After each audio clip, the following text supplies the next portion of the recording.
Georgia, where the tragic deaths of 3 soldiers at Fort Stewart over the weekend, it actually underscores the unforgiving reality of today's U.S. military service members. Training accidents kill more armed service personnel every year than combat.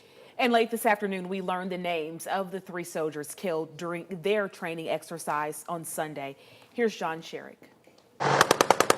The commander of the 3rd Infantry Division fighting, this time, his own tears. I would like to offer my sincere condolences to the family members. Major General Tony Aguto and his staff worked for months planning the training exercises that killed 3 of his soldiers at Fort Stewart in South Georgia over the weekend.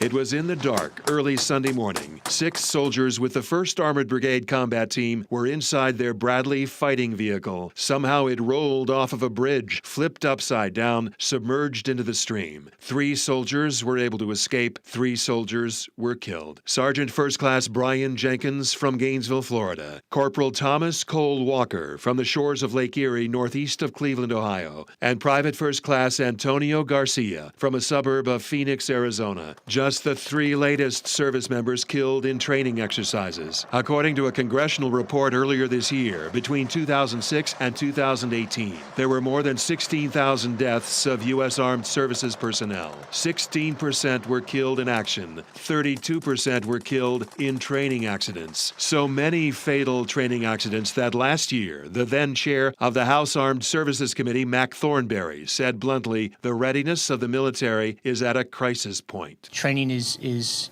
tough, realistic. We will learn things to help prevent this in the future. The Army is now investigating this latest training accident and conducting the autopsies.